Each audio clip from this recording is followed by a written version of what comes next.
So, other people in the world who care about immigrants, just feeling a little frustrated and wanted to talk to you about this absurd conversation that I had with an ICE officer just a few minutes ago. And it's an absurd conversation that I feel like I've been having a lot.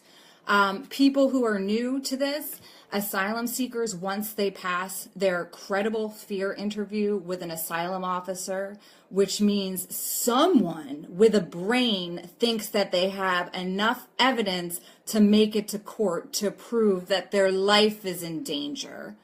Once that decision's been made, the immigrant, the asylum seeker, has an opportunity to be released from detention, which is not a nice place. It's a prison for immigrants.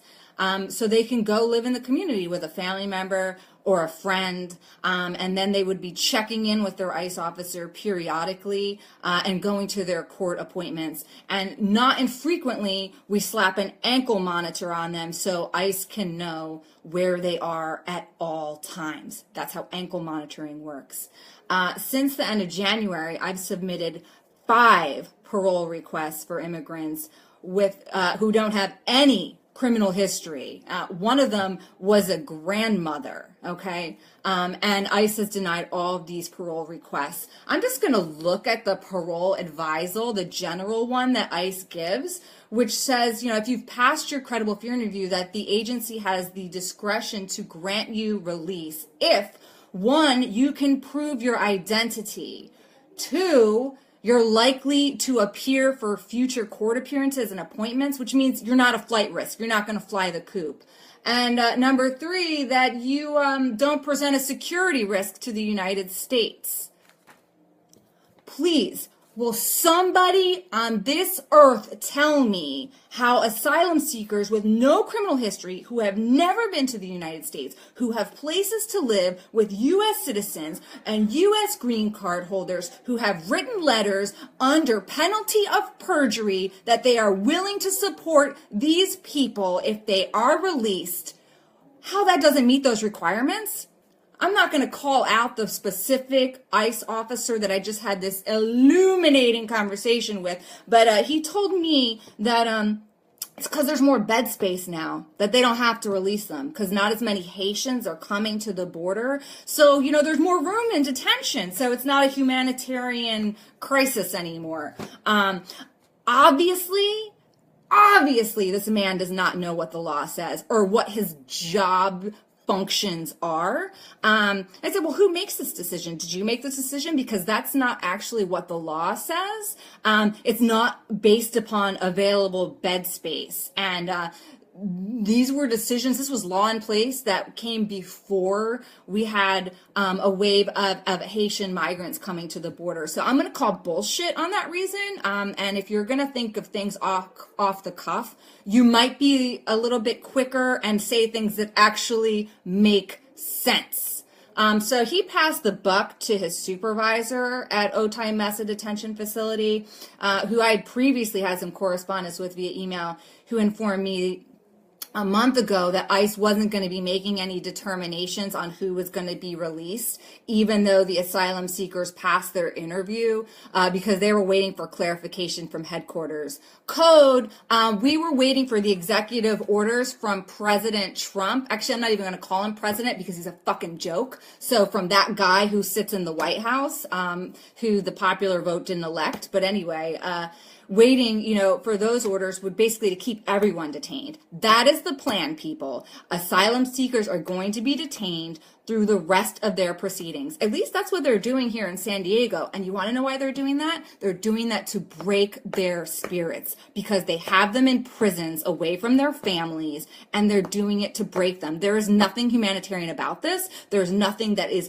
that we don't think that these people are going to show up for court, because I have people who were released before this man came into the White House. They're still going to court. They're still going to their ICE check-ins. I know because I'm their attorney. So I know that they're going because I'm going as well. And they have ankle monitors, and what do you know? ICE knows where they are. You know how much it costs to incarcerate a person per day? On average, approximately $30. Do you know what it costs on average per day to monitor someone on electric monitoring? like 1/4 of that. So it's really hilarious how the people in government want to talk about smaller government, less spending, but we have all the money in the world to incarcerate asylum seekers, incarcerate people who have come to our country under international law, domestic law, seeking protection, and we put them in jail. Do you want to know why? Because we don't want them here. Because we don't want immigrants here. Because America wants to stay great and America wants to stay white. So let's just call it what it is. It's racism. It's xenophobia. We are being run by white nationalists. And apparently nobody at ICE San Diego has a brain where they can apply the law and think for themselves. Because, you know, if you have a fixed address for someone and you have the ID of the people they're living with and you have them on a GPS monitor, I'm pretty sure you guys can find them, right? You're law enforcement, you've received training on how to detect people and how to locate them. And if they keep showing up for their appointments, then what do you know? You don't have to go look for them. So, you know, I'm calling bullshit on this. You guys have more bed space because he's authorized. The man in the White House has authorized more bed space. You want to know why they're authorizing more bed space? Is because they want private prison corporations like CCA at Otay Mesa to make more money. Because these men in power also have stocks in these companies. So everyone is making more money off the backs of immigrants, off the backs of asylum seekers, off the backs of brown bodies. And I am tired of this shit. And we're not going away. We're going to fight you on this issue because it's absurd. What you're saying doesn't comport with the law and it makes no sense. So it would be great if you guys could actually use your brains, read your own things that you give to attorneys and immigrants. How about responding to my parole request and just saying, you know what, lady, go F yourself. Instead, I have to wait for my client to call me crying to say that she was denied and not understanding why. And yeah, maybe you'll get some magical clarification from headquarters. We're still waiting upon that. But it's absurd. You all should be offended. These people are not coming to do harm to the United States. They're coming for access to a legal process. They are following all the rules, knowing that they will be detained for an indeterminate period of time. The least you can do is follow your own rules because we are all following them. The only ones that are following them is you guys.